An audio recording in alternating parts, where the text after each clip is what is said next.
अनंत कोटि दंडवत सतगुरु देव को। आज रविवार है, विवेक चूड़ामणि का विषय चल रहा है। भगवान शंकराचार्य जी ने आवरण और विक्षेप के बारे में लिखा कि अज्ञान की शक्ति है। अज्ञान जिस दिन से आत्मा है, चेतन है, परमात्मा है, उस दिन से ही है। शक्ति शक्तिमान के साथ है। तो क्या शक्ति है? शक्ति ने शक्तिमान को ढक लिया। आवरण वो विद्या है, माया है। उसके बाद अंतःकरण मलिन होने लगा राग द्वेष से, और फिर जीवन में अशांति रहने लगी। ये लक्षण है। अगर अशांति को समाप्त करना है तो अज्ञान को समाप्त करना पड़ेगा, नहीं तो किसी भी रास्ते से ये अशांति नहीं खत्म होगी। उपनिषद कह रहे हैं अशांति खत्म नहीं होगी। अशांति केवल अज्ञान की देन है, उसी से खत्म होगी। तो आगे उन्होंने कहा कि उदाहरण दिया था कि आवरण दे देती है। जैसे सूर्य का उदाहरण दिया कि बादल सूर्य को समाप्त नहीं कर देते पर ढक तो देते हैं। ऐसे अज्ञान ने अपने स्वस्वरूप, ब्रह्म स्वरूप, आत्म स्वरूप, अपनी मैं को ढक लिया। उससे विक्षेप होने लग गया। हम चाहत करने लगे। सृष्टि 3 गुणों की है, कोई सत्व का, कोई रज का, कोई तम का। उसमें उलझ के हम कष्ट पाने लगे। इसलिए आज आपने पढ़ा, ये आप जीवन में धारण करना है। ये घर का काम है जो पढ़ा है कि वाणी के 5 दोष हैं जो आपने पढ़े हैं, इनका निरीक्षण करना है। ये सिर्फ किताब के लिए नहीं है। एक बोलने में जो सारा दिन ही क्रोध करता है व्यक्ति, तो हम उससे डरते हैं कि भाई गुस्सा ना कर ले।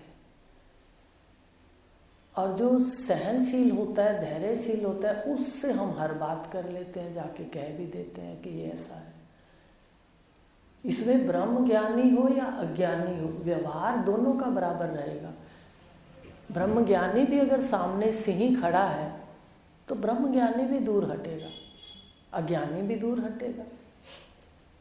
ऐसे ही जो गुणों के अंदर बैठे हैं, जो गुणों से वृत्तियां तामसिक हैं, राजसिक हैं, उससे ब्रह्म ज्ञानी भी परे हटता है, अज्ञानी भी परे हटता है। तो ये ध्यान देना है। ये दोष जो हैं इनको निरीक्षण करके इसको वाणी में नहीं आने देना, क्योंकि वाणी आकाश की है और सृष्टि की उत्पत्ति आकाश से है। शब्द शब्द शब्द से सृष्टि है। तो आगे उन्होंने कहा बंध और निरूपण। बंध का निरूपण कि बंधन कैसे है। बंधन हमारी भूल है, बंधन वास्तव में है नहीं। आप सदा स्वतंत्र हो। देखो अभी जागृत अवस्था है, आप उसके साक्षी हो। अब एक बार फिर कभी विषय होगा तो समझाएंगे कि जागृत अवस्था में भी 3 पुरुष हैं। इस पुरुष के नाम 3 है, स्वप्न में भी, सुषुप्ति में भी। तो कौन सा स्वरूप आपका बंधा हुआ है? लेकिन सीधा सीधा देखा जाए तो जागृत अवस्था चल रही है, आप इसके साक्षी हो, दृष्टा हो। देखो अगर ये बंधा होता तो जागृत जाती तो आप भी तो साथ में ही जाते, उसके बंधे जो थे। जागृत से बंधे नहीं हो, साक्षी हो, इसके दृष्टा हो। जागृत तुम्हारे सामने जा रही है। ये जागृत अवस्था वरदान है। इसमें कर्मों को बदल सकते हो, कर्मों को उखाड़ के फेंक सकते हो। कितनी बड़ी ताकत है इसके अंदर। हम इसको ऐसे ही खो देते हैं। दोनों काम करने पड़ेंगे। वर्ण धर्म के अनुसार कर्म और स्वस्वरूप का ज्ञान, अज्ञान को तो काट के ही जाना है। तो ये है अज्ञान, बंधन अज्ञान है। मैं मान लेना, सारे मेरे हैं मान लेना और मन से बंध जाना, मन से बंध जाना, उनके कर्तव्यों में डूब जाना, ये अज्ञान है, याद रखना। यही दुखों का कारण है। मनन करके आना। क्या कोई यहाँ पर करता है? काम करें लेकिन उसका अंदर कर्ता भाव ना लें। कर्ता भाव लेंगे तो बंधन है। शरीर को मैं और सबको मेरा कहना बंधन है, और इस भूल को सुधार लेना मोक्ष है। और मोक्ष क्या है? मोक्ष तो आपका स्वरूप है। आप ज्ञान प्राप्त कर लोगे तो मैं आत्मा सच्चित आनंद हो, आप हो सत्य, आप हो ज्ञान स्वरूप, आप हो आनंद स्वरूप। पर जब ये सृष्टियां चिपक जाती हैं, जागृत की स्वप्न की, दोनों सृष्टियां, जागृत की सृष्टि चिपक जाती है तो भी आप कष्ट में हो, स्वप्न की सृष्टि चिपक जाती है तो भी कष्ट में हो। पर सुषुप्ति में सृष्टियां नहीं है, कौन सा बंधन है बताइए? है कोई बंधन? कोई बंधन नहीं है। पर सृष्टियां तो हैं, वो सो गई हैं, दोनों सृष्टियां सो गई। ध्यान से देखो सृष्टि हमारे को ईश्वर क्या समझा रहा है। ये प्रकृति अपने आप में वेद उपनिषद का साक्षात ज्ञान का उदाहरण है। अगर हम ज्ञान लें तो प्रकृति से ले सकते हैं, अपने शरीर से ले सकते हैं। महापुरुषों ने कहा पिंडे सो ब्रह्मांड, तो पिंड में खोज लो, इसने पिंड में खोजा है। ब्रह्मांड तो एक जैसा। तो शक्ति जो बताया कि ये जो आवरण शक्ति है इसने ढक लिया, मैं मान लिया, ये बंधन है। भूल सुधारना ही मोक्ष है, मोक्ष कुछ और नहीं। अब शास्त्रीय भाषा में तो फिर उसमें है परिभाषाओं में, लेकिन सादी भाषा में यही है कि बंधन माना हुआ है और ज्ञान ही मोक्ष है। अपने स्वस्वरूप का ज्ञान मोक्ष, मोक्ष अपना स्वरूप है। संसार रूपी वृक्ष का बीज अज्ञान है। संसार का, यहाँ आपने आरती में पढ़ा ना, कर्म वृक्ष का बीज है, पढ़ा है आरती के अंदर। कर्म वृक्ष का बीज है माया। जो ये कर्मों का वृक्ष है हमारे पास, जो 3 कर्म है संचित हैं, प्रारब्ध शरीर है, सामने दिख रहा है प्रारब्ध का, क्रियमान कर्म, इसका वृक्ष है माया, छल, भूल। हमने भूल कर दी सबको मेरा कहने की, हमने भूल कर दी शरीर को मैं मानने की।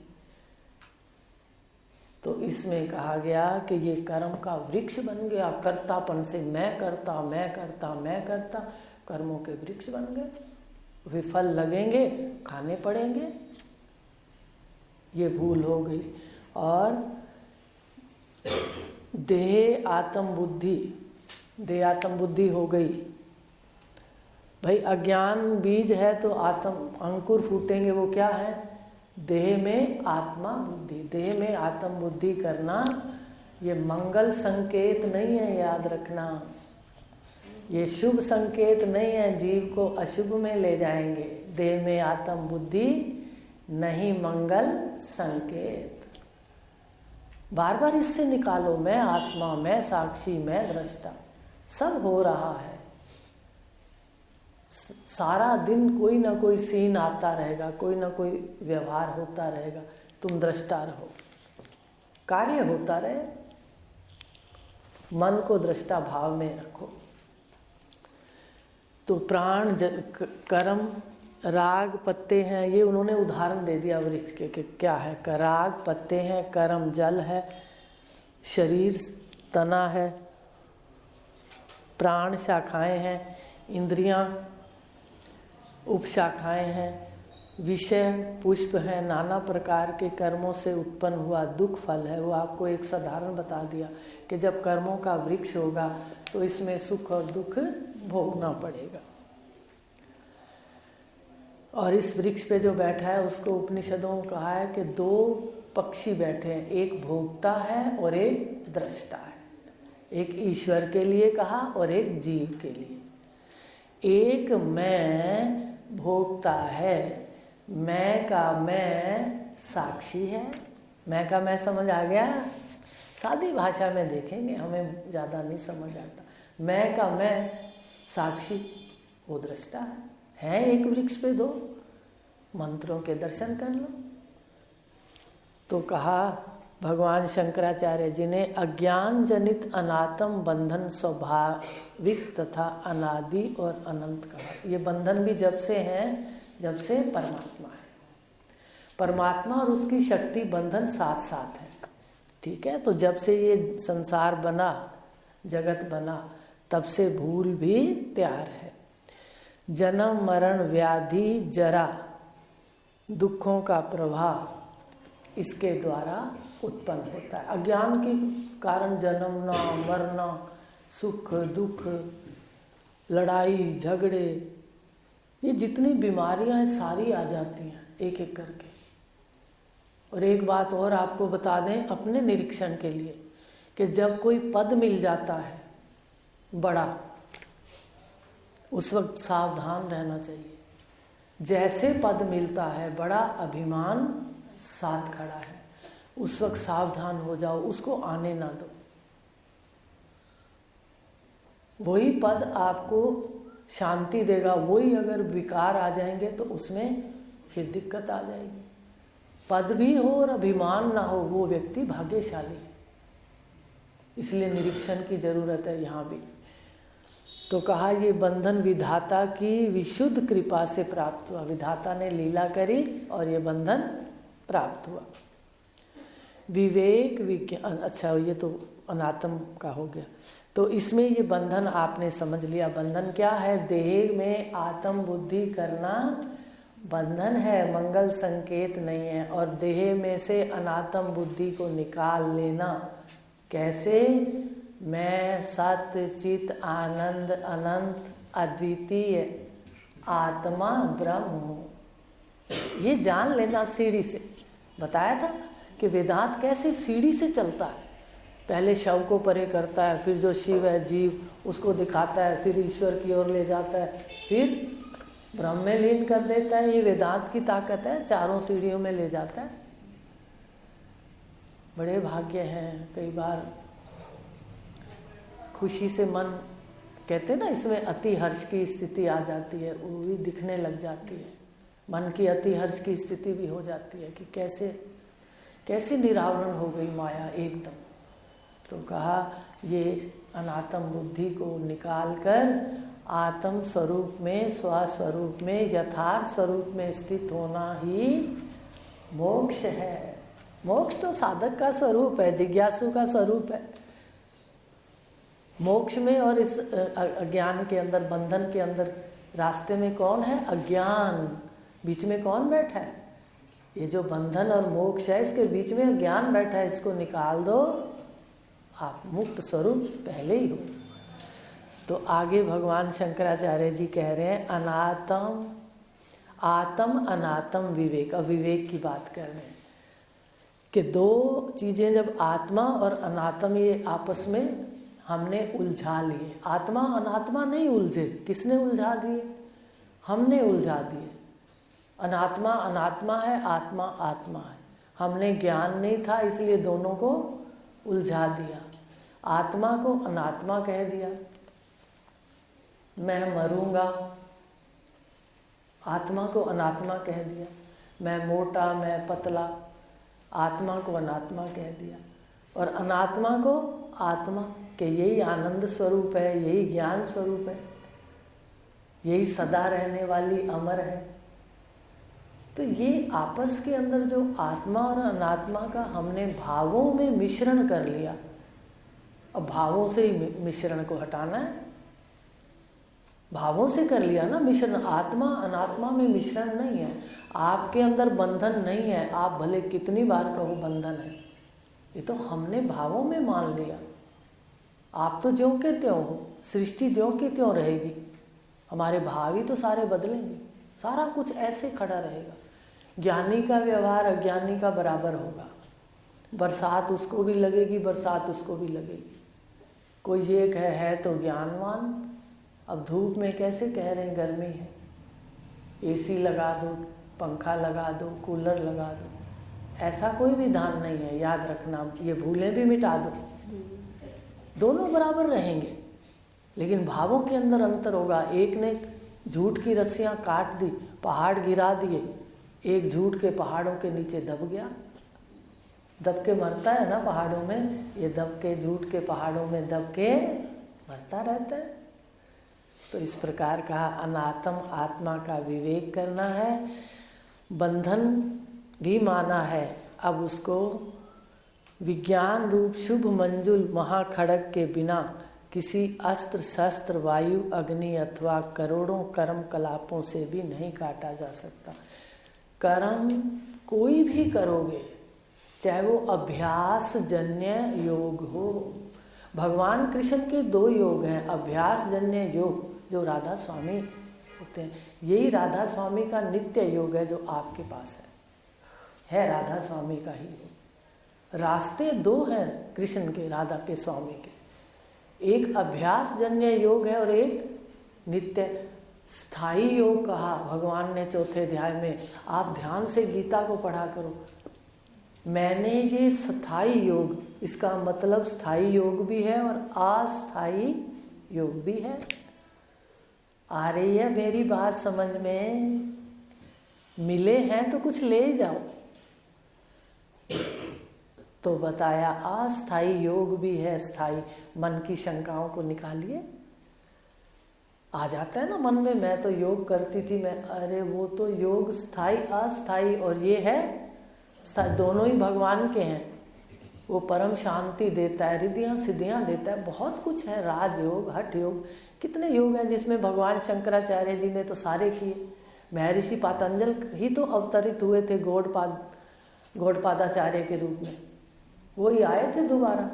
सारी रिद्धियाँ सिद्धियाँ उनको समझाई, सारा योग समझाए, फिर उसको आत्मज्ञान दिया। आत्मज्ञान के लिए कहते हैं शास्त्रों में वो अवतीर्ण हुए थे, अद्वैत का साक्षात करने। जब पढ़ते हुए मन बड़ा प्रसन्न हो जाता है कि देखो कितने ऋषि इतना तप करके जिन्होंने काम किया, और हम गृहस्थी में बैठे सुन रहे हो। ताकत तो गृहस्थी में लगा लो, यहीं बैठे बैठे संत हो जाओगे। तो कहा कि ये जो कर्म है, जो भी रास्ते हैं, ये सब अलग अलग स्थान पर जाके रुकते हैं, पर जो आत्मा का ज्ञान है ये अपने मोक्ष रूप में बाधा है। बस इसको हटाना है, ज्ञान लेना है सत्य का, यथार्थ का। तो ये कर्म से नहीं प्राप्त। भगवान ने गीता में 2 बार कह दिया, ना मैं कर्म से मिलूँगा, ना मैं यज्ञ से मिलूँगा, ना मैं तप से मिलूँगा, ना मैं दान से मिलूँगा। ठीक है। अब कुछ लोग यहाँ कह देते हैं, आप तो कहते हो तप दान आदि नहीं करने चाहिए। किसने कहा? भगवान ने ही नहीं कहा ना करना चाहिए। भगवान ने कहा ये कर्म करोगे चित्त शुद्धि के लिए। ठीक है, बात समझ आ रही है? ये जो कर्म है ये चित्त शुद्ध करेंगे। आप कहोगे हम नहीं करते, हम तो सीधा ज्ञान लेंगे। नहीं, चित्त शुद्धि के बिना ज्ञान नहीं होता। तो ये परंपरा साधन है, ये साधन जरूरी है। चित्त शुद्धि करा के ये ज्ञान के काबिल बनाते हैं जीव को। बताइए कहाँ कमी है? और फिर इतनी रिद्धियाँ सिद्धियाँ हैं इस रास्ते के अंदर। अज्ञान के कारण कई बार जीव रुक जाता है वहाँ पर, उसी में उलझ जाता है। लेकिन ज्ञान वाला क्या करता है? तत्वज्ञानी इनको देखते ही रास्ता काट के आगे निकलता है। तो इस प्रकार हम ध्यान से सुने कि कैसे किसी के द्वारा ये ज्ञान अज्ञान नहीं हटेगा। आप कहोगे क्या लक्षण है, हम कैसे समझें कि नहीं हटेगा अज्ञान? अज्ञान के बिना ये सब दुख आदि। तो सबसे पहले तो मन की शांति कहीं भी नहीं मिलेगी, आत्मज्ञान से परम शांति मिलेगी। क्यों? क्योंकि आपने आवरण हटा दिया। आवरण हटाने से मल शुद्ध, अभी बताया शुद्ध करने के लिए मन ये सारे रास्ते अपनाते हुए शुद्ध, आवरण हटेगा, मन शुद्ध होने लगेगा और विक्षेप खत्म होने लगेगा। ये तो बिल्कुल गणित है, ये विद्या बिल्कुल गणित है। तो इस प्रकार कहा, ये जो आत्म अनात्म विवेक है, इसको अज्ञान का हटाने का पहला कदम कौन सा है? विवेक। अनात्म को अनात्म कर दो, शव को शव देख लो, शिव को शिव। एक में दो छुपे हुए हैं, विश्व में जहाँ जाओगे दो है, शव और शिव, शव और शिव। देखना हो तो रात को देखा करो, जब सब सो जाते हैं तो शव पड़े होते हैं। एक तरह से वो शव का एक लक्षण उदाहरण दे रहे, अल्प में, पूर्ण शव नहीं होते, पर शव की तरह प्रकृति बताती है कि जब ये मैं, ये जो सूक्ष्म मैं है, परा प्रकृति वाली, ये अपरा प्रकृति है, 8 वाली पढ़ा है, परा प्रकृति वाली जब लय होती है तो ये शव की तरह हो जाता है, और जब हमेशा के लिए लय होगी तो ये शव कहलाएगा। तो दो है, देखो सब जगह देखो ध्यान से, रात को देखो सब सोए पड़े हैं तो सब ऐसे, कुत्ते बिल्लियाँ पशु पक्षी सब शांत बिल्कुल, सब शरीर से उपराम। तो इस प्रकार विवेक कहा इसको, दो बड़ी आसानी से कर दो, उसमें शव शिव दो है। तो ये है विवेक।